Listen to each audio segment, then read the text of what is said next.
Hey everybody, welcome to Love and Relo, the voice of the relocation industry. I'm your host, Ben Cross, and I'm so blessed and honored to be here with Tracy Bech, the founder and author of 60 Minute CFO. How are you doing, Tracy? Oh, I'm doing so great. I'm so excited to be here with you, Ben. Thanks for I having am me. more excited, okay? I do a lot of these, all right? And I tell you what, I have had more smart people come up to me and say, Ben, you actually nailed it this time. You got a brilliant person on the show today. I tell you what, I had Anthony Ship, I had Brian Brooks, I had Brandon Day, I had all these people who I really respect come up to me and say, oh my gosh, Tracy is brilliant. The 60 Minute CFO program is fantastic. And I'm like, I just ran into her in New York. I didn't know. I just bumped into her. So I'm super excited to have you on. I need some finance help myself. So anytime I can get free help, by the way, I'm all about it. Well, let's do it. Let's get you Yeah. all the help you want and need. And that's huge flattery from those extremely smart people. So thank you to them Yes, for for real. saying And that. get in the comments here, by the way. Brandon already has commented this should be a great show. Tracy Beck is super smart and a great resource for the industry. Look at that. Brandon, appreciate you. Sammy checking in. Hey, super excited for today's show. Hit that like button, y'all. If you've got questions about finance, finance is something people don't like to talk about, do they, Tracy? Why is that? No, no. Well, because you didn't get into your business because you like business finance. You get into your business, whether it's a moving business or anything else, because you like moving or you like logistics or you like whatever your craft, service, or product is, right? Isn't that funny though? We like money, but we don't like finance. What's the disconnect there? No, it's just like this. It's the medicine we don't want to take. We want to kind of have it all work out. And we want some other people to do it for us, right? So we That's like kind of to be our thing. healthy, but we don't like to take medicine and work out. No, no, we would prefer for that to just, be magical and work on its own. But I sadly, it like does it. not. Yes. Yeah, no, it doesn't. You got to be very intentional about it, but people like you make it easy. It sounds like for us. Get in the comments, y'all. Hit that like button. First, Tracy, before we get going, where in the world are you right now? I am in sleepy little Hood River, Oregon. It's an hour east of Portland, Oregon. We're in a national scenic area. It's very Pacific Northwest vibes up Oh, here. a Yes, national scenic area. a national Is scenic that like area. a national park or like Nobody almost? We're getting knows. there. Yeah, no one knows what this is. It just makes it really hard to build anything if you want to build something. But it's somewhere between, it's not a park because it's a town, but it's extremely beautiful. So there's only like six places in the US that have this designation. Okay, all right, and that's six places, and one's where you live. I love it. Exactly. Okay, Hmm. very Hmm. cool. So I want to get into this. So, but before we get into the nuts and bolts of kind of what people are learning from you, can you talk to us a little bit about how you kind of got into this industry and how you find yourself here and how I ended up bumping into you at IAM in New York? Yeah, how did that happen? Yeah, no, I'm a serial entrepreneur. So I did not go to school for finance. And I basically am one of those break the rules, maybe bend them, go do my own thing. You can't tell me what to do. I'm going to run my own business, period. And that's just kind of in my DNA. So that is to say that I am also the daughter of David Duryea, who has longtime roots in the industry and also has 40 years of financial advising and management experience. He has a BA and an MBA in finance, and he was my mentor. Well, you also just, I started my first company was when I was 23, and you do what you want to Wow. do. Yeah, you don't necessarily follow what your dad tells you to do either. What was your company, by the way? It was a web development company. So my Okay. background is in technology and kind of software development. But yeah, so it was a service-based business. You can kind of run your QuickBooks super easy. Cash in is basically cash in your pocket. You're making money off of what you make out of your laptop. There's no inventory. It was very also wild, wild west. It was 2003. So we were all figuring things out. No one knew anything, Yep. including myself about business. I mean, we were just kind of like, if we don't know, we'll go figure it out. And that's how I approached everything. I pivoted that company into an e-commerce business. And when you do that, and we kind of became our own clients because we made e-commerce websites. So we were like, let's just do that. What I didn't realize is I was totally pivoting business models from services to products, which now all of a sudden the cash in does not just go in your pocket, it goes into inventory. Oh, yes. And I almost grew that company. It took off like wildfire. Luckily, we were experts in marketing, pay-per-click, SEO, all that good stuff. So we had a huge head start. We sold retail jewelry. Didn't know anything about jewelry, but we just knew stuff about the internet. Anyway, we almost grew ourselves broke. We were doing. I remember the first year we Grew ourselves broke. Yes. What a concept. Yes, we were investing every time we sold, let's say, a bracelet. We would make 2.5 times the cost of that bracelet. So we would take all of that money and go buy 2.5 more bracelets, right? We never put any money in the bank. We would always put it back into the inventory.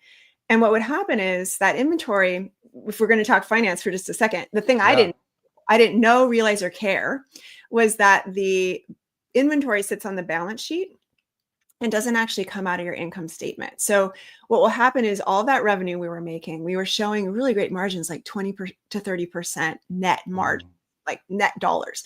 So it looked like we had all these profits. And we were like, well, surely we should be able to go into our bank account and see that money. See cash. Yeah. Right? Because the profits. And that's how it always worked in our service-based business. Like we'd make all this money and it would show up in our bank account. Mm-hmm. No, when you pivot into products, you spent the money on the inventory. It's sitting as an asset on your balance. Sitting on the shelf or in the warehouse or whatever. Yes. And so we had to figure out now how to work with an income statement, a balance sheet, and then the product of those two, which is everyone's favorite, but very seldom understood, which is your cash flow. So we almost grew broke because we grew so fast.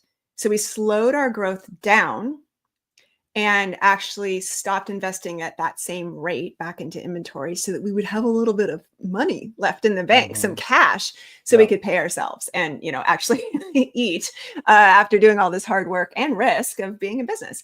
So that's my background as an entrepreneur. Wow. And I ended up exiting from both of those businesses and becoming Congratulations, by the way, because that's one of the most important things to do as an entrepreneur. People lose sight of that, right? You have to think about, what is your exit plan, right? Yes. At some point. And on maybe another show, we could talk about how I would do that all differently as well. But I like to say, Ben, and for anyone listening, I can promise you every single mistake in the book. You name it, I've done it, and I learned my lessons the hard way. And so when I talk about this stuff, I'm going to speak about it from that really strong temptation and gut instinct of the entrepreneur. Listen, I'm just going to go do it myself. I'm going to go figure it out. Like, I don't care what the rules are. I'm going to do it my way. And it's a really great spirit. It's like why I am always hands down, just like I think movers are heroes, is because they go out and they do the hardest things and they figure out the hardest stuff and they're doing the jobs that are just the hardest. And they do it with a smile on their face and they innovate and there's not a lot you can do to innovate in a moving, situation. So, but we got to get finance in there in the words that make sense to us so that we can not make the mistakes I make or not make all of the mistakes the hard way and learn our lessons the hard way. I want to talk about the mistakes because people love to hear about mistakes. And I think those are always the best stories. Get in the comments, y'all. I want to hear from you. Let me know who you are, where you are. What was there a finance mistake that you made at one point? Or a finance question you have for Tracy, or what was the biggest finance aha maybe that you had in your business? Really, really curious. I want to hear it. Anthony Ship getting in the comments. This will be the best podcast of 2025 in the moving relo industry. Stay tuned. Anthony, you are probably right. You usually are. This is going to be up there with the GHC announcement. The GHC was going away. This is probably gonna be number 2 next to that. Anthony, get in the comments. I want to know what was the biggest aha that you had, Anthony, and Anthony showed me his P&L and the way that his business was tracking when we were at IAM. He kind of just whipped out a graph that he kept on his phone, and not many movers do this. And he kind of showed me the way that his business was, the trajectory that it was on compared to last year, which by the way was also encouraging because this year it's been tough. The last couple of years has been tough.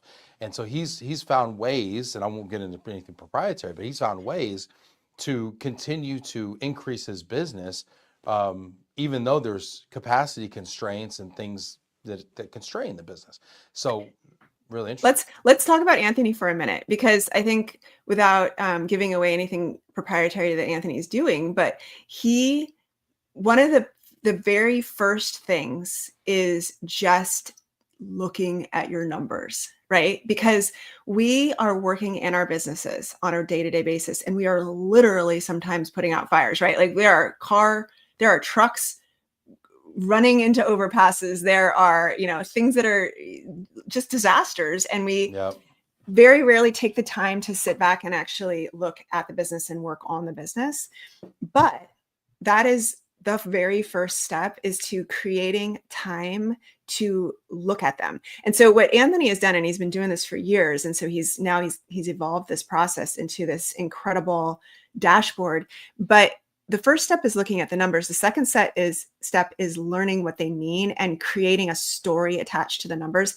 That's what 60-Minute CFO is all about. It's like, hey, we're humans, okay? And human beings are not computers. And we are fed financials that look like just a wall of numbers, right? Yes. It's like, hey, Ben, how does this look? Yes, I remember seeing like a balance sheet. P&L I kind of got, but for some reason balance sheet was like hard for me to really wrap my head around.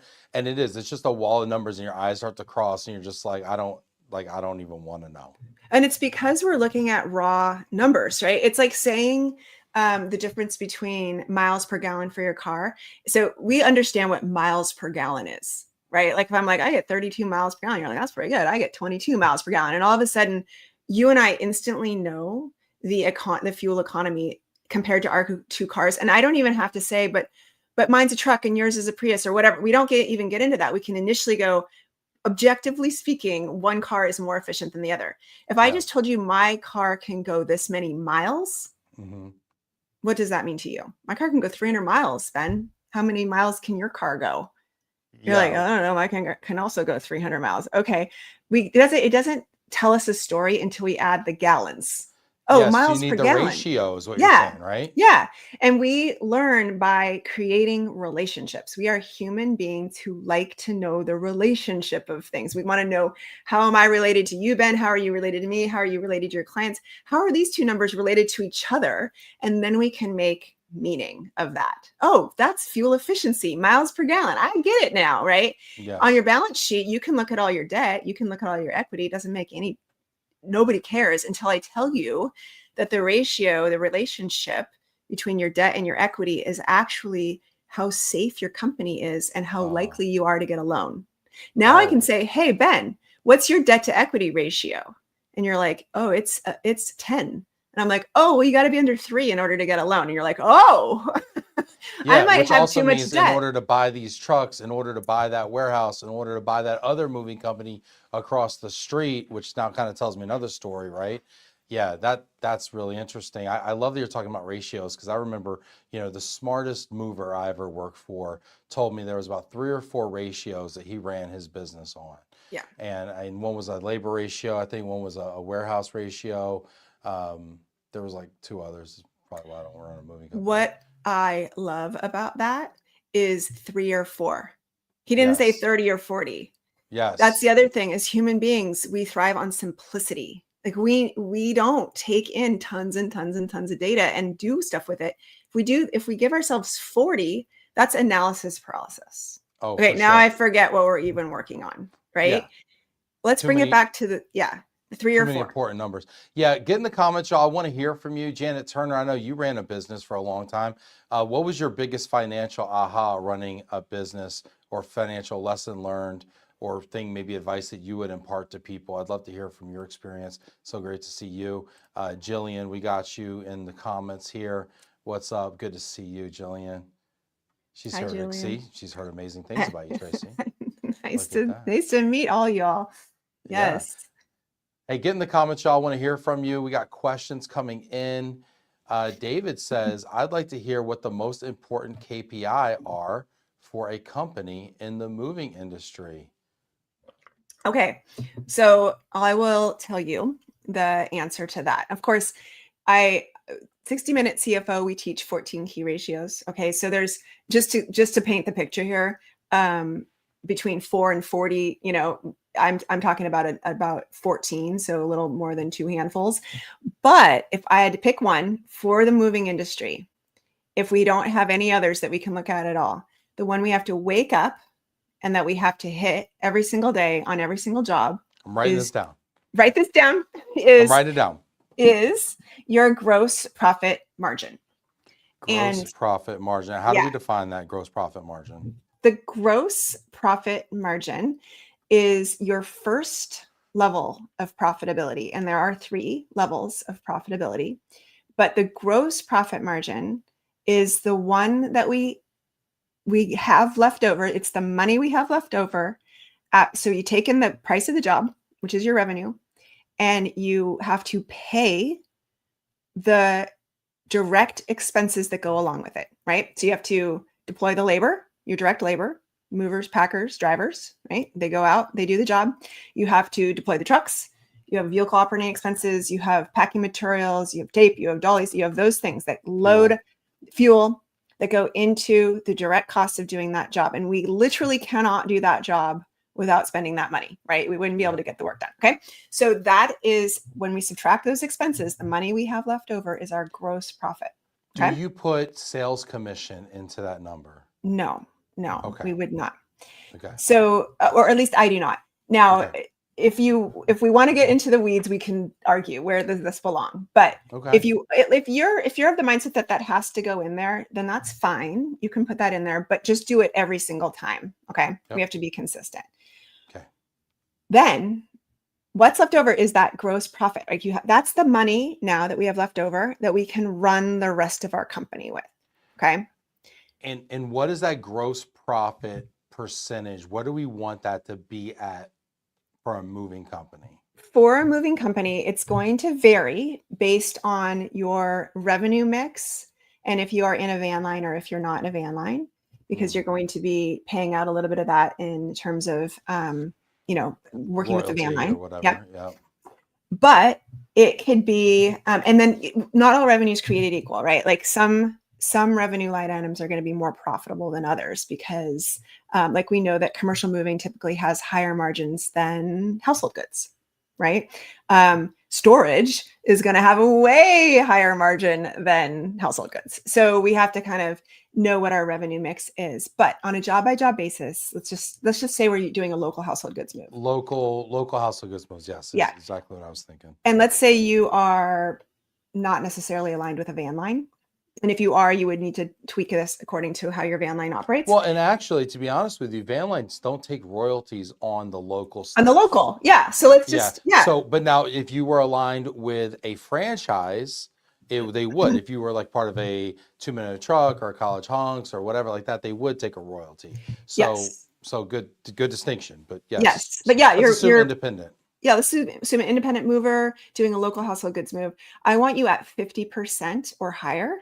50% and here's the situation is gross profit margins are historically very low in the moving industry, right? 50% is actually something that I'm watching because I benchmark movers financials twice a year. I've seen the bar move. I've seen what good looks like move for the better, for the higher, right? Which means you're making more money. And the reason is that it's sort of like the 4-minute mile, right? You familiar with Roger Bannister? He ran the 4-minute mile, but prior to him running the 4-minute mile, we didn't think human beings could run a 4-minute mile until somebody does run a 4-minute mile. Yeah. And then people start running a 4-minute mile. So what happens is if you just say 50% is the highest it's ever going to be, then that's kind of your own self-fulfilling prophecy. But I have movers who are now pushing for getting to 60. Right. And it's something that I always coach movers. Like one of our biggest enemies in the moving industry is complacency.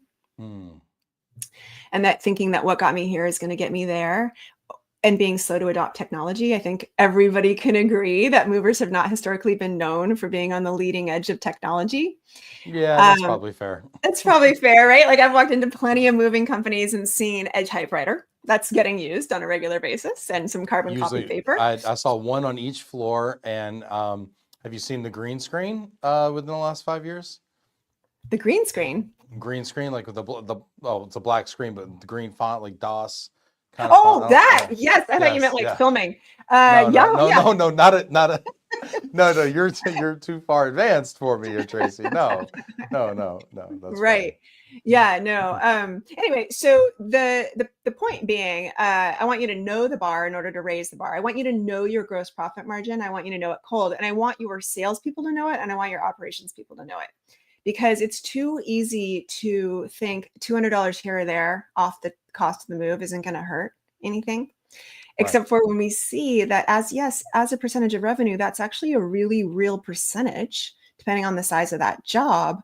And if we even lose 1% of profitability at that gross profit margin, if you go from 50 to 49, Wow. that What can happens? equal real dollars, because remember, this is a percentage of revenue. So if you're a $10 million company, that could be $100,000, right? Like Wow. it really matters that we stick to that on a 1%. Like we are managing this to the 1%. We're not rounding up or down. We are going to the 1%. This is so interesting, and I have a few questions for you, okay, Tracy? Mhm. First of all, get into the comments here. I want to know your thoughts on this idea of gross profit margin. What do you think about this? Is this number attainable? Are you doing this in your business? Are you measuring your gross profit margin on a monthly basis? Is this an area that you have responsibility for in your business? It's an area that we manage in our business. We're a services business, kind of like a moving business, although Mhm. professional services. Let me ask you a couple of questions. One, can it be too high? You said 50. Now you said somebody's going to trying to reach 60. Can gross profit margin be too high? Well, so there's two components, right, to the margin. There's the price of the job, right, the revenue that you're bringing in, and then the cost of the job. So yeah, if you start eroding, right, like if you start trying to underpay your labor or you're cheaping out on supplies, what's going to happen?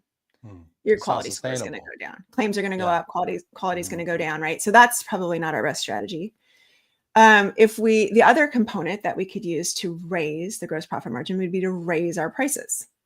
Okay. So if we know how to sell on value and quality versus price, that's probably going to work, but we'll probably start to hit a ceiling where that price for that job is the market will not The bear. market won't bear it. Yeah. Yeah. Yeah, it's a great So point. And yeah, but the thing that I've noticed as I've managed to gross profit margin, and I've had finance people help me in my business and mentor me, is that by running a more premium brand and by running a more premium business, it allows you to advertise, it allows you to invest in technology, it allows you to invest in innovation, it allows you to invest in education and on it, all the things that future proof your business and all the things people want in a company, it allows you to do. And yeah. frankly, all the things that we as an industry, the moving industry, that people knock on us for, right? To say, Mhm. we don't have, right?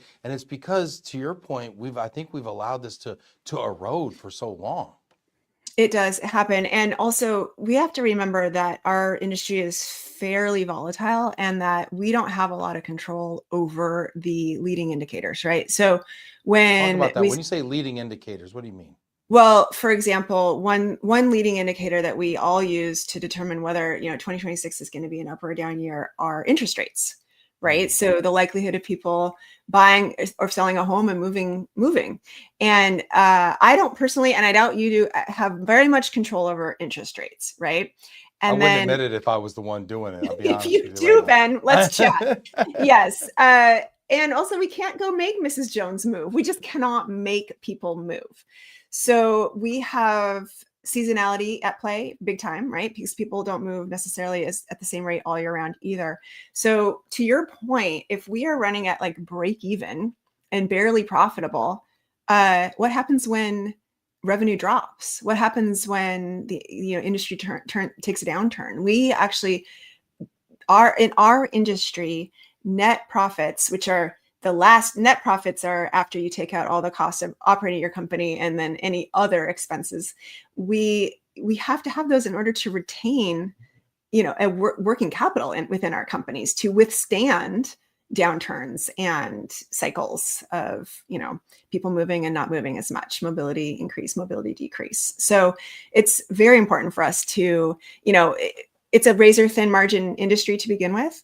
So my plaintive cry to movers is, hey, like, how can we make sure that we are not leaving money on the table and we are not setting ourselves up for failure at the very first line of defense? So that gross profit margin, if we don't have it optimized, we will surely lose further down in the income statement. You're setting yourself up for failure. Because you're right. If I recall what you said, it's the first line of profitability, and there's 2 more lines. That's right. Really quickly, because we're going to get to the comments. There's a bunch of comments coming in, a bunch of questions. Keep those comments and questions coming in. I see you, Janet. I see you, Brandon. Keep those coming in. I want to get to all of them. If you have questions, ahas, insights, put them in there. What are the other 2 really quickly, Tracy, before we move on, just out of curiosity? Yeah. So the first one's gross operating profit margin. The second one is, I say profit margin. The second one is operating profit margin. And the third one is net profit margin. They're all important. Okay. None of them are unimportant, but they are basically from the top to the bottom in order of priority, because if gross profit margin is broken, you will have not enough money to pay for your operating expenses. Operating expenses are everything that you need to pay for to turn the lights on and be in business, right? Whether there's revenue or not. It's rent, it's utilities, it's insurance, it's office managers, right? It's all the stuff that just needs to happen, whether there's lots of moves or not a lot of moves. Okay. So if we don't have enough to pay for those things, we will run at a deficit, right? So we got to get gross nailed. Then we also, of course, have to optimize operating profits. You could skip that line. You can't skip that. And that's where overhead starts to come into play, right? That's overhead. Yeah, it's also known as overhead. It's also known as SG&A or administrative, right? Or as the movers say, you fancy suits. You fancy suits. Yes, the people who aren't suits. Yeah. Yeah. They're getting to sit in the air conditioning all day. Yeah. So that's the second line. And then the third line, which a lot of times people focus on the top and the bottom, right? They look at revenue and they look at net profit. Well, net profit, I don't even, when I'm ranking the movers that are in my CEO groups on performance, I don't even rank net profit margin, because, hey, you're manipulating net based on other expense and other income. And it could either be way higher or way lower than I really care about. Like PPP money, ERC money, EIDL money, all came in as other income. I don't care. I don't want to know your net. I want to know your operating. And net is important. Those are more like tax strategies and things like that.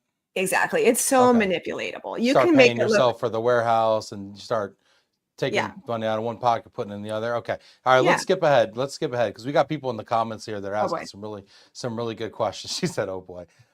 Janet, I'm going to take you first here. She said, listen, this 50% is making me nervous. I mean, we get messages like this all the time. Hi, Janet. Just bear in mind, it is a very competitive bid. Okay. She's worried. She's saying, how are we going to be competitive if we're charging 50% gross profit margin? How are we going to be competitive and win business? Well, we have to be curious, right? First of all, we have to sell on our value and that we are, we're here to create the very best service, and, we're not selling on price. I think that's the first thing we have to really adopt. And then we have to break it down for, what's included in our bid versus what's included in the other bid. But we also have to remember that if we start selling on price, it is a race to the bottom, right? So if we're like, oh, sure, we'll match that other bid because they didn't wake up in the morning and realize they need to optimize gross profit margin, we can match that price, right? Mm-hmm. And now we also are going against what we know to be true. Or, what's going to happen to that mover who is not looking out for their ultimate longevity of their moving company, right? Yeah. Like, it's a race to the bottom. It is a race to the bottom. And I think I would agree. And I would say if you're at a company that's doing more than 50% gross profit margin, they should be taking that margin and reinvest it into quality. And if you're reinvesting in quality, your customers should recognize that, should honor that, and they shouldn't be price shopping you or as price sensitive. Because there's two different strategies. There's the price conscious shopper, and you're going after that, and you're a price leader, meaning that you're the cheapest.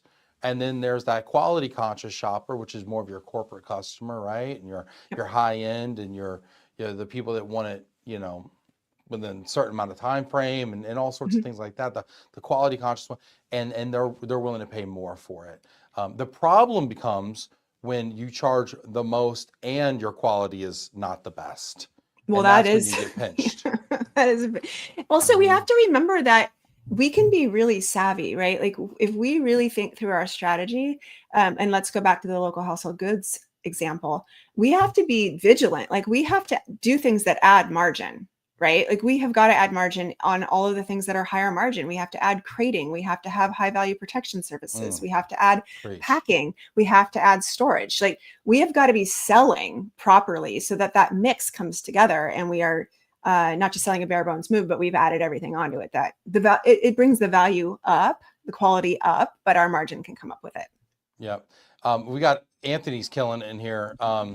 But so we kind of addressed this one, but I'm going to read it. Anthony said, can you share why gross profit dollars is such a critical leading indicator across industries? And could you walk this audience through the top 5 financial ratios every business leader should know cold? You talked about gross profit margin. Are there a couple others that we really need to wake up and just be in tune with every day or every week? Yeah. I mean, I wonder if Anthony has his top 5 that he would argue with me, because it's hard. I mean, I've got my 14, right? But let's talk about, first of all, what Anthony, I think, is alluding to as well is that little changes at the top equal big changes at the bottom. We have to remember that when we convert, so I always talk in percentages because that allows me to compare my business to yours, right, Ben? Like regardless of the revenue of our businesses, if we talk in percentages, just like those miles per gallon, we know what, like how efficient our businesses are. If we you could say, what's your net income percentage? I can say I'm running at 9% or something like that. Yeah. And I'd be like, oh, wow. We could talk across.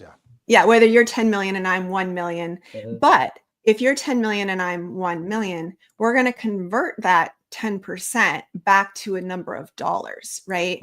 And those 1%, once we, if we're working on a $10 million company, a 1% in dollars gets us, it's real money. It's real profits, right? When we convert that back into dollars. So we have to remember that little changes at the top are going to ultimately pay us real large dollars at the bottom. Okay. So that just remember that math. That's just a cool thing with math, right? Okay. Otherwise, five ratios I would say are going to be your gross profit margin. And then you can know your operating profit margin and your net profit margin. And that's comfortable. We love the income statement. Those 3 things live on the income statement. And we like it. We like it there. Now I'm going to make you be a little uncomfortable and go over to your balance sheet and give you 2 more. I hate that. The balance sheet nobody cares about. We call it the Rodney Dangerfield or like the Aretha Franklin because it gets no respect. Okay, no like respect. No respect. Yeah, no respect at all. So we're going to respect it because it's the foundation of our companies. And here's why. We're going to measure our current ratio, which at 60 Minute CFO, current ratio is a finance jargon term. It means liquidity. And who doesn't want liquidity? Who doesn't want to know how easy it will be to pay their bills? And liquidity is cash on hand? Liquidity is defined as the relationship between your current assets, which are cash and accounts receivable for the most part in the moving world. Okay. So your cash and you're sitting in your bank account and your accounts receivable sitting in QuickBooks as a number, all these unpaid things, right? It's cash or things that can be converted to cash in 12 months. And I see someone has a question about that, and I can speak to that in a minute. But those things are they're liquid. And when you compare that number to the amount of your payables, okay, stuff that's due in the short term. So if you have a current ratio of 2, that would mean you have $2 of cash or something that can be converted to cash for every $1 of bills. Okay. So you could pay your bills twice for that month, that period, that year. You could pay all of them twice. If you have a current ratio of 0.9, you have 90 cents of cash for every $1 that you owe. So you can pay 90% of your bills, but you cannot pay all of them, right? So this is your liquidity ratio? That's your liquidity. That's how the definition of it is your ability to pay your bills. And if we manage that, if we look at that and we see, we are going to feel it. We're going to actually have a visceral feeling when we look and we say, oh my God, it is. I can feel that it's 0.9. Yeah. It feels like we can't pay all of our bills. And if the ratio, and I've seen this, we all have different sensitivities to how often and quickly we pay our bills. Some people pay the bill the day they get the bill. Some people pay the bill the day that it's due. Some people don't pay the bill until someone comes calling for it, right? Like some we people all pay have their bills in advance. Some people are like, hey, listen, before it's due. Yeah, right. So we all have kind of this innate set point for it.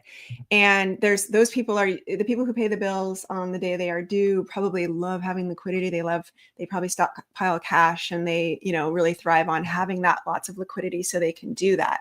And then people who run a little leaner are thinking to themselves, no, I'll pay that bill later and I don't need a lot of cash. I'm using my cash to invest in my company and do other things with it. Right. So, but in general, we want to aim for something between 2 and 3 for liquidity. I can just kind of give you that as a ballpark. And I've seen companies that have liquidity of 75. That's too much. We don't need that much liquidity. What are you doing? That's a lot of cash. Yes. That's what we've been hearing, though. We've been hearing a lot of companies have been hoarding cash over the last few years. It's okay to have that, but get it out of your company. It's a liability to have it sitting there. Your company runs at a high risk. Movers have high risk, right? It only takes one car crash, one truck accident to have. So if it's on your book, someone can sue you for it. Yeah. So move it off your books. Move it out. Go buy something with it. Put it in a different LLC. Buy a warehouse over here. Buy a moving company under a different name. Yeah. Do something with it. Put it someplace outside of the company. If you need it, you can get it back, maybe if that's how you want to run it, but don't let it sit on your balance sheet within your moving company. I like that. It's like stuffing it under your mattress and your house burns down. Put it under your mattress. Yeah. Hey, there you go. That's we got a comment here from Brandon, listening in from Nebraska. Tracy is the only other person besides myself who occupies the center of the Venn diagram at the intersection of the moving industry, finance, and small giants purpose-driven companies. But she is much more knowledgeable and wise about all three than I am. Man, doesn't Brandon like to pretend to just be the nicest guy in the world? Seriously. Doesn't he just like to do that so he's much? He's owning the center of that Venn diagram, that's for sure. Sheesh. Shout out to the Small Giants. That is a great community of. Tell us about what Small Giants is. Small Giants are it's a philosophy and it's a book that talks about choosing to be great rather than big. So companies that make decisions not just on how to grow revenue and how to grow the overall size of their enterprise, but how to maintain culture essentially within the walls. It's really cool. It's a great methodology for sure. Very cool. Shout out to Brandon. We love Brandon on the show here. Anthony answered the call and said, "Okay, you want to know? I'll tell you what we look at." He's got pluses and he's using emojis over here. Seriously. All right. He says the one I focus on in Dyer, our current ratio, our quick read on short-term liquidity and operational stability. Current ratio. Is that a quick That's what we just talked about. That's what we just talked about. That is liquidity. Yeah. Okay. Debt to equity ratio, how leveraged we are and how aggressively or conservatively we're capitalized. That would have been my 5th that I was about to give you for sure. Okay. That's your safety. Anthony reads ahead. Working capital turnover, how efficiently we convert working capital into revenue. Interesting. Now, are these more important for people who borrow money and are working with private equity or venture capital or loans? Debt to equity would be the one that if you have debt, you want to and need to look at. If you don't have debt, your debt to equity ratio is going to be almost 0. But yes, if you have a loan, remember debt to equity was the one we talked about at the beginning here. If it starts to become that your debt to equity ratio is over 3, meaning you have $3 of debt for every $1 of equity, and saying it again in another way would mean you have $3 of other people's money for every $1 of your own money invested in your company. Investors are 3 times more invested in your company than you are. Okay. And that raises a red flag for lenders and banks and anybody who you're asking for money from get a little leery of this opportunity when there are that many more dollars than your own invested in the thing that you are running, right? Yeah. So you become unlendable at 3, technically, and broadly speaking. There's always going to be an exception. So if you're planning on getting a loan, if you're planning on needing to have a line of credit or something like that, and your debt to equity is already at 3, we need to be managing it down so that we become more lendable in the eyes of the bank. Got it. But no, Okay, very working cool. capital and working capital and the working capital turnover, which is a very cool metric, and that's an advanced one, Anthony, are definitely for companies that are bootstrapping or running on their own cash. Those are definitely ones you want to manage for sure. And then days sales outstanding. How fast cash moves back into the business? How do you track how fast cash moves back into the business? Okay, so this is essentially your accounts receivable aging. Okay, so Okay. if we let this get out past 90 days, guess what? Someone in the comments asked this question, like, how do we reconcile stuff we think we're not going to get paid for? You're probably not going to get paid for it, right? Like, we all know those people that have slow paid, and turned into no pay, right? We're just like, Yeah. oh, you know? Slow pay to no pay ratio. Yeah. What do you do? Sidebar on that? What do you do when someone is slow paying you to no paying you, and Well, when you know that they're on a no pay? I mean, what is your recommendation there? so first of all, Unfortunately, happens. it should be, and it needs to be somebody's job within the company to, the second the invoice is overdue, on the phone, calling that person, right? Because there literally are companies whose policy it is to not pay an invoice until they receive a phone call. So we need to just cross the bridge right away and not wait. And we don't need to be, coming with baseball bats, but we're coming with a friendly reminder that it's time to pay the bill. Another really great thing just in terms of collections is to pre-bill and make sure that this bill is, if we're going to play the game of we're not sure if we can approve the invoice, let's go ahead and pre-approve the invoice, right, before it's even due, so that we know we're not going to get this run around why we're not paying the invoice. And we need to request the payment, right? If it becomes uncollectible, you can make your own KPI, SOP policy around when and how things become uncollectible, but then that just becomes something that you can write off, right? It becomes a line item on your income statement called bad debt. It's stuff that people are never going to pay you, and you ultimately write that off. So it's a little bit of a tax saving, but I think we would all prefer the revenue over the write-off, but that is ultimately, and I would recommend being realistic about that for the person who asked about it, because accounts receivable is considered part of your liquidity, right? Remember, I was just telling you, like, it's your cash and your accounts receivable, and it's going to artificially inflate how easy it is for us to pay our bills, because we're assuming it's going to convert to cash. So we don't want to play that game. We don't want to give ourselves false liquidity. Yeah, that's a great point. Anthony's got a question here. He thinks the audience really needs to hear this. So many business owners make the mistake of looking at their company strictly through the lens of a CPA or audit-based accounting, and then they try to run the business off that. Can you speak to why managerial accounting is actually far more important for day-to-day decision-making, and for the leaders watching, how they can spot the difference between the two and start viewing something? First, can you tell us the difference between managerial and audit-based accounting? Well, I'm not a CPA and I'm not an accountant, so I'm just going to go ahead and preface all of that. And I listen. They're used to hearing people who aren't either listening talk about this. And I hope that makes this easy to understand.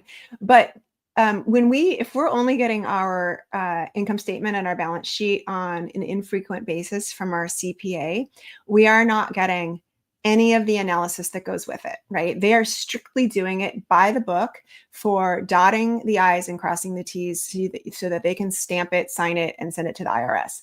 When it's time for us to look at it, we are going to look at it on a much, first of all, hopefully more frequent basis, right? For those who are wondering why it's called 60-Minute CFO, what we want you to be able to do is run kind of more of a internal look at your finances on a monthly basis that can take you an hour. Okay, 60 minutes. We don't want you to go into this like in-depth situation, but I also want you to be looking at it with those ratios in mind. CPAs are going to give you the they're going to give you the reports, right? I want you to calculate the ratios, and I want you to know them cold, those 5. The 5 that Anthony chooses, or the 5 that you are, that are the biggest drivers for maybe exactly how you're running your business. And then what I want you to do is sort of give yourself the space from making changes or just looking at it in your accounting software. Let's pick on QuickBooks, to getting it into a dashboard, or you can use our template at 60 Minute CFO, something Excel based or something that you can touch and feel, so that you can play with the numbers and get your hands dirty with them, right? And that's going to move you from 100% historical looking, right? Which we can't change the past. I can't. Again, Ben, if you have some power I don't know about, you let me know. But no, I'm underutilizing it. Yeah, I don't have that ability. So we learn from the past, and then what we want to be able to do is understand the present and forecast the future, because the future is still up for grabs. So that's that. CPAs are very focused on the past, what has happened, and they're gonna report the weather, the news, and they're not really proactive either. I mean, that's the other thing that's annoying too about CPAs. But that's nothing about bashing CPAs, but yeah, they're limited. They are, and they really rely on you to bridge the gap in their knowledge and your knowledge, right? They're not going to come to you and meet you on your level. They're going to ask you to come to them, whether they know it or not. That's kind of the way the industry is run. Well, it's different, I guess, between accounting and finance. It's just that. Brandon's got a comment here, a question. Can you share your opinion about the value of practicing open book management in the moving industry? What impacts have you seen from any companies who have done this? Oh man. Well, I said the first step here is knowing your numbers, right? And you can, the first step is for the CEO or the leader to know the numbers, right? And to embrace being a financially savvy leader. And the next step is to share the information with the team, at least the leadership team. You do not need to share. So open book management is the idea of letting your employees see your books, right? And it freaks people out. Not everybody thinks that sounds like a good idea. Do people do this? People, yes. There's one of my top 5 books is The Great Game of Business, which kind of popularized the concept. But the idea is that if we don't know the score to the game, how do we know if we're winning? Right? Yeah, and the way you know the score is by sharing the books. Now, it doesn't mean you have to say, here's the login to the bank account, and here's how much cash we have, and here's how much everyone gets paid. No, that's not open book management. It's by no means. So what do you share and what don't you share, maybe? Like, give us some guidelines here before we all just give people the QuickBooks login. Right. We're not doing that. But we are sharing at least where we've been and where we're going in terms of revenue, right? And then it really helps people understand where we're going and where we've been in terms of our gross profit margin goals. How am I supposed to win as a salesperson if I didn't know I'm trying to hit 50% of a gross profit? Like, I can't help you. You can't help me. I can't help. Nobody knows if we're winning or losing. So we can definitely say, hey, Tracy, we've been selling at a 38% gross profit margin, and we want to go ahead and try to hit 50 by the end of 2026. We're going to do it incrementally, and I'm going to start showing you how it's all netting out, right? Like, and I know if I'm winning. Yeah, and I think that also the thing that trips people up is we have to define these things for people too. When some people hear gross profit, they hear profit. Yeah. And they don't understand there's 2 more levels under that, right? And they think, oh, that's what the owner's putting in their pocket. No, that just begins to then keep the lights on and pay everybody that isn't in the field working, and then pay for the conferences and pay for all the other stuff too, right? So it's like there's a lot more that goes into it. Well, and like one of my favorite things I've heard a business owner say to the team is, how much do you think it costs for us to pave that parking lot over there? We just paved it. Like, how much do you guys think that costs? And they're like, I don't know, $10,000. They're like, no, $300,000 is what that costs, right? Like $300,000. Yeah, they're like, that's what it costs. Like, that's what it costs to wake up and run this business and keep it in working order. And when you discount, and we lose 2% on a job, that's a real cost, and it's going to put off other maintenance and things that we need to do in order to be the best moving company in our market. So I highly recommend, because we're talking about books, The Great Game of Business. There is is it easier to make $1 or save $1 exercise, right? Mm. And it's really interesting to realize, like, if we're only making 10%, which by the way would be a really high net profit margin for a moving company, you know, how many dollars does it take of revenue to make $1? Well, it makes it from, if we'd have to make $10 to keep $1 at a 10%, right? Versus how many does it take to, how can we create a dollar by saving money, right? It's a dollar saved. Yeah. Yeah. So Versus no more top line revenue. Yeah. 10 times. So it's important to just like open up the books on that level. You don't need, they do not need to know the cash balance, right? In fact, that'll freak people out because they'll probably be like, we only have $10,000, you know, whatever the case may be. And they certainly don't need to be thinking that you're rolling in dough if you're the owner. That's neither here nor there. But the really real reality is just the mechanics of that income statement is something you can share. All right. We got another question here from Janet. Janet says, is it smart to pay invoices by credit cards for the points, keeping in mind most companies charge a fee for credit card payments? So you want to pay your own. So you're not talking about letting customers pay you. You want to get those points. Correct. That's what she's looking for. Payer. You're the payer. Yeah. Well, this is like a harder question for me to answer than it may seem. So if they're charging you a percentage, depending on what that is, it may or may not make sense. The points, it depends, again, like what kind of points you are getting, but probably one of the pieces of this puzzle. And Janet, I love credit cards, and the e-commerce business that I was talking about, I ran a $7 million business on all credit cards for the points. So I'm fully into this whole concept. It made my life very difficult, but it worked. I would say probably not the best idea if they're going to upcharge you for it. But the reason you still might do it is if you need the cash flow, because that's going to buy you 30 to 45 days before you have to pay that. So if it's worth it for you to not have to maybe draw on a line of credit that you have to pay 8% on in order to pay this bill on a 30 to 45 day term while you're waiting for cash to build up in your account, sure, pay the extra 3% because that's actually interest rate arbitrage, right? Like you would actually save an overall 5%. And then you can also get the points. So that would be my long answer. Cash flow would be kind of probably the ultimate optimizer for you there.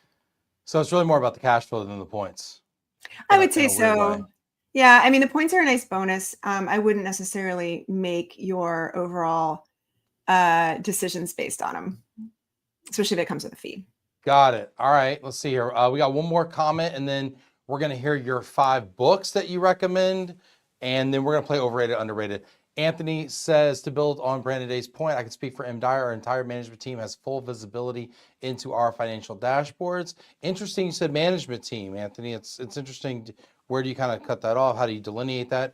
Everyone knows the scorecard we're driving towards in each category, and each department head understands exactly how their decisions influence those targets. That level of transparency has created real accountability and alignment across the company. Tracy, from your experience, how do leaders take this concept and make it part of the culture? Not, I feel like Anthony's dictating some of these comments. I love you, man. How do they make it part of the culture, not just something you, quote, show people, but something they truly adopt and live by? What does it take to build an organization where open book thinking becomes second nature? Well, I would tie the overall accolades and feedback, performance reviews, and bonuses to it. Right. So, hey, you know, like every management meeting or all hands or whatever, I want to give a public, you know, praise to Ben because he consistently hit the gross profit margin of 50%. In fact, on 60% of the jobs that he booked, they were at 52%. So Ben, we really want to thank you with this $100 gift card, and we're going to put your name on the wall, and we're going to put a plaque, and we're going to right? Ben, everyone give it up for Ben. And then, so everyone likes that, right? That's just simple, good, you know, reward system. And then I've seen multiple, and gosh, we would need a whole nother episode to talk about profit sharing and rewards and bonuses and things like that. But when we tie our bonuses or our profit sharing to the performance of the company, all of a sudden everyone really cares, right? And if we show them not just, hey, at this like quarterly mark, but again, at each all hands meeting, like this is what we expect to hit, and here's what we need to do if we're not hitting it. it's very motivating, right? And if we just hand out bonuses at Christmas time, it becomes this expected thing. I'm not saying you can't do that, but if something else is tied, if we can still get also paid based on performance of the company, that's a great way to, again, people like to win, right? And knowing the score is definitely the part of that. I like it. Yeah, this is something I've done off and on without consistency, though, honestly. And so it's something that we do when things aren't going good, and then we don't do when things are going good, right? And it's like something we got to keep going. So yeah, and Absolutely. I think part of building culture is consistency, right? What do we always do? Well, that becomes the culture. Period. Right. End of story. Right. It's like, And the thing about this is, and I will just say this because I think we're talking to a lot of the leaders of companies on the call today, but it starts with you, right? It starts with you, your fluency and your consistency. And it's just like going to the gym, right? The more we go, the stronger we get and the better we get at this stuff. And Ben, I guarantee you that if you don't think about that current ratio definition I gave you until this time next year, you will have no idea we talked about it or even what it is, right? It requires repetition. It requires that you get in there and do your 60-minute habit a month. And at the beginning, it would be good to do it on a weekly basis, right? And eventually it'll be in your bones. You will not have to remind yourself what current ratio or liquidity is. But it starts with you. And so, yeah, if we make it a repeatable part of our meetings and our culture, it will become second nature for sure. well, and just like a gym where you have a trainer, I think it's important to have someone doing it with you, because for me, it's something that I don't like. I don't love finance. And so but I do like talking to people. And so sitting down with someone who I enjoy talking to, like a Tracy, or, I have a Monica, right? You sit down and and all of a sudden it's not as scary. It's not as like cross-eyed spreadsheet. It tells a story. We talk about it together. We analyze it. We ask each other questions. We challenge each other, but there's accountability to it. I can't let it slip, because then I'm letting her down, right? So I'm an accountability partner. So I think that's important to me as well in making it work. I love that. Yeah. And it is fun, and good ideas can come from anywhere. It doesn't have to sit all on your shoulders. That's exhausting. So yeah, for sure. Anthony's weighing in on the credit cards. He likes the points, but he also likes cash back. Yep. Interesting. I'd like to see an analysis on the 30 days versus the line of credit, especially with interest rates right now where they are, and the devaluing of credit card point programs too. We're seeing that a lot, Yes, totally. Deflation or inflation, or however you want to think of it. Well, they were giving a new American Airlines card out on the thing. It was like, we're giving away 80,000. This is our richest points program yet. And then I went to go redeem, a flight for Thanksgiving, and it's like, for a family of 4, it was like 180,000 points. And I'm like, what? And you're going like 2 states over. It's you're like, what? One-way flight. Yeah. No anyway, hey, let's get into some books. So Tracy's got a top 5 books. I usually skip the top 5s, but your books are so good. Let's get into it. Number 5. Okay. Let's see. Let me look at my. Do you have it? Oh, you have it. Boom. Oh, Grow Up Fast. Oh my gosh, I have it right here. Yo. Does everybody know Zach Ratner? It's We know such Zach, a good but I didn't know he had a book though. Oh my God, you guys, everybody get Zach's book, Grow Up Fast. I binge read this in 2 days. It was so good. And it's great because he knows the moving industry, and you probably know his product, Yumbo, right? And we know Yumbo for sure. You know how he's brilliant, and you get a peek into his mind as a founder in the tech space, but it's very applicable to moving and movers, especially because this is an AI startup, and AI, can you even get through an hour without talking about AI at this point? We almost just did. Sorry. No, I'm just kidding. And I had to say it. Anyway, highly recommend. This is a great read. Great read. Awesome. Yeah. Awesome. All right. Let's see if you have all 4 of these next ones on your bookshelf. All right. Number 4 here. I do. Casey Brown. If you are not already in Casey's LinkedIn and reading this book and looking at her offerings, or she speaks, she is a keynote. She is amazing. The forward is written by Gino Wickman. She's big in the EOS and traction world. She will put your sales team to task. If you're having a hard time selling on value, this is your solution for that. Janet, Janet. You need to get this book. Yeah, you need fearless pricing in your world. I mean, you know what? We probably as an industry need more keynotes from Casey, unless, I mean, I love all the Paralympic athletes and everything, but like, hey, we need to raise our prices as an industry. We're not allowed to talk about pricing as an industry, but we could have a keynote that comes in and tells us to raise our pricing. I think, can't we? I don't know. Anyway, Absolutely. Yes. yeah, It's otherwise a race to the bottom. Yep. We got to talk about this it. is great. All right, Yeah. number 3. Okay. Number 3, we've already talked about it. The Great Game of Business by Jack Stack, co-written by Bo Burlingham. Bo Burlingham was the one who wrote Big Giants. This is, you kind of see the circles I'm swirling in here. Great Game of Business is almost reads like a novel. It's such a wild ride of Fun. a comeback kid, turnaround story of a manufacturer. The employee bought it from the owner. It was like gonna go bankrupt, and he turned it around. I get goosebumps just talking about it. It is such a good story, Okay. and it will reads talk like a novel. I like those types of books. Oh yeah, Yeah.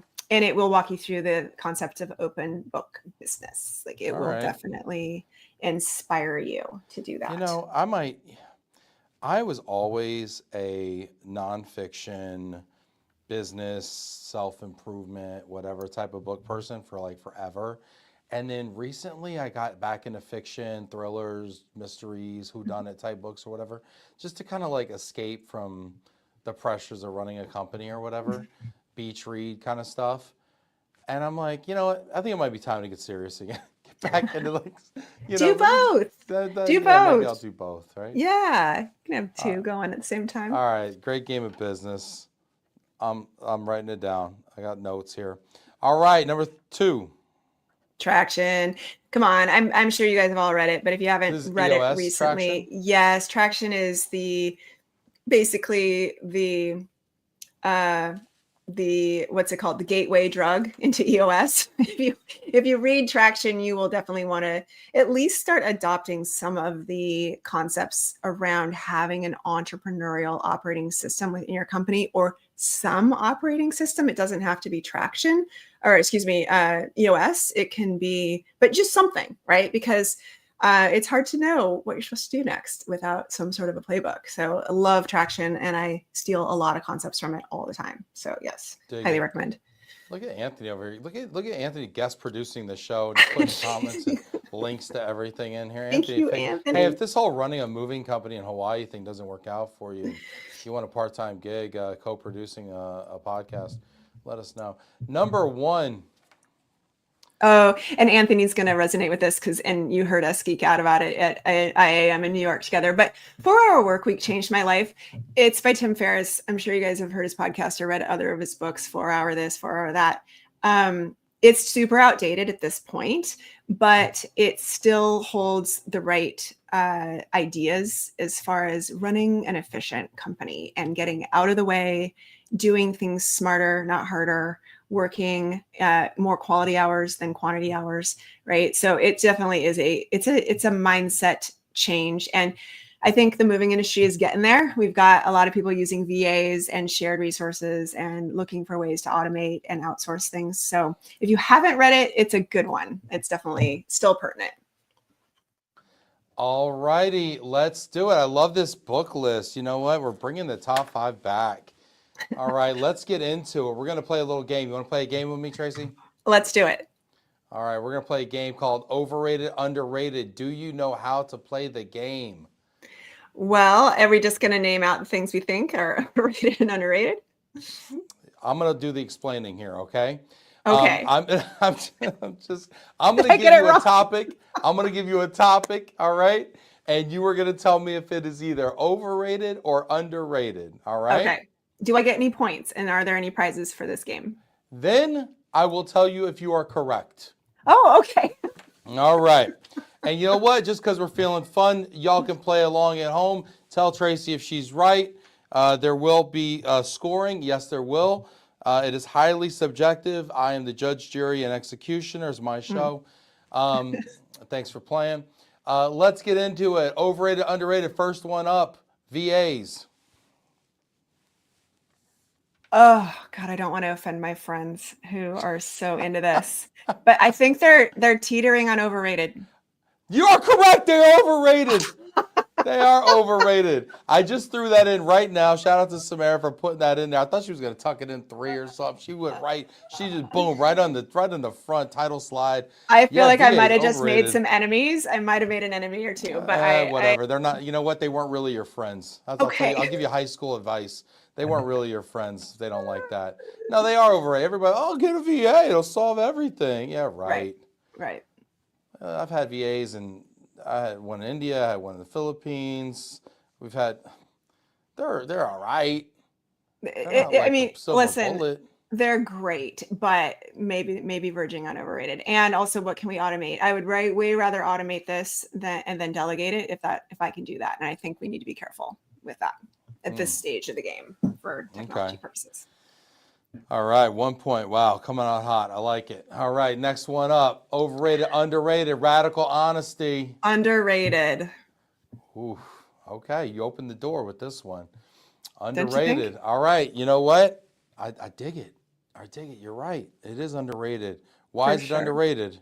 Because we so much want to have our persona that we have our act together and that we've never made a mistake and that it's actually easy peasy and smooth sailing over here. But when we really get together and talk about what's really going on, that's when we actually move the needle, make progress, get better, sharpen the saw. And I'd way rather have that conversation with what you feel like is broken and what you need help with than only hear your highlight reel, right? So I think, and if you've got something to say to me, whether it's good or bad, I want to hear it, right? You Like I got don't something want to say to me? Hey, yo, you got something to say to me about VAs? I can take it. Wow. Oregon. Sheesh. All right. I'm from the streets. Okay. Apparently, the scenic streets of Oregon. Yeah, you know, I like this. I'm a big fan of this. I think if you care about somebody, you tell them what's up. Yeah. Even though it's not always fun to do so. I have a theory right now about this. I'm going to float this theory because we're over time. It's my show. I think that we're living in a time right now where we're so afraid to have conflict with people Mhm. that it's creating almost more conflict, and that people are afraid to almost have relationships because they don't want to have conflict, and they're afraid to work with people because they don't want to have conflict, and they're it's just we're so conflict averse right now, and Clear as kind, Janet just said. It's so true. It's Brene so Brown, true. right? Yeah, Brene Brown. You know, the other thing is, I run these groups of movers and not everyone agrees on everything in there. And so conflicts arise and ideas are not always shared. But somebody said something that I just thought was like the clearest bell ring of truth, which was we have more in common than we have differences at the end of the day, right? So we can focus on what we have in common or we can focus on what our differences are. But Maya yeah. Angelou. Is that what? Yeah. Here we go. Getting poetic. Yeah. Look at you. Look at you. Look at us readers. All right. A couple of readers. All right. Overrated, underrated. Hustle culture. Over. You knew that coming in. If I read the 4-hour work week, I am not for hustle culture. Not even a little bit. Gosh, I know you live in Oregon, for God's sakes. For God's sakes.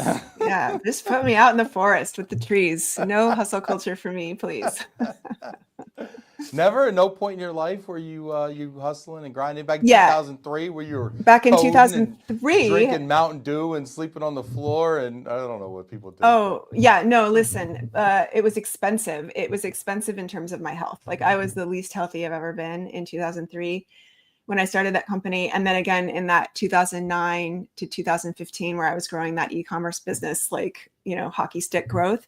It's expensive because I burned out. Like I lost my shine. I lost my drive. I lost my will. I was so burnt out and it's not good for you. So no, I would say the slow burn, the steady burn, what's sustainable is ultimately far more valuable to you than the hustle culture. It's hard.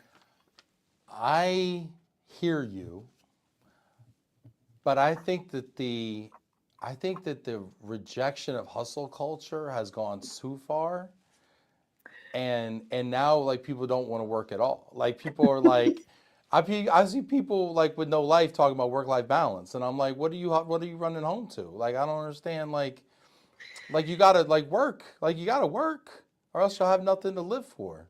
Yeah, I guess there's the culture where you can't sleep, right? Like I think that, the rise and grind for a Mm-hmm. kind of thing, that to Or me, staying up till 2 in the morning working.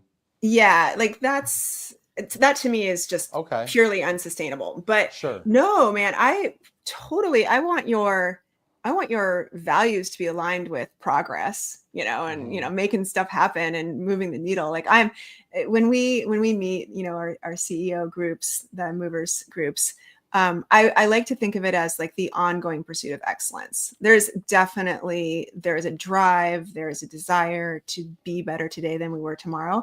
But does it have to be hustle culture? Maybe we just need to define it better. But I don't want you to be doing that at the detriment of your well-being, right? So Yeah. yeah, go to work, get the job done, do 100% of the moves that you book, right? Like let's be Do good at what 100%. we I do. hope you do 100% of the moves you book. I can't imagine somebody out there only doing 95% of the moves they book. 5% are on the street. I remember I used to, 2 jobs ago, right?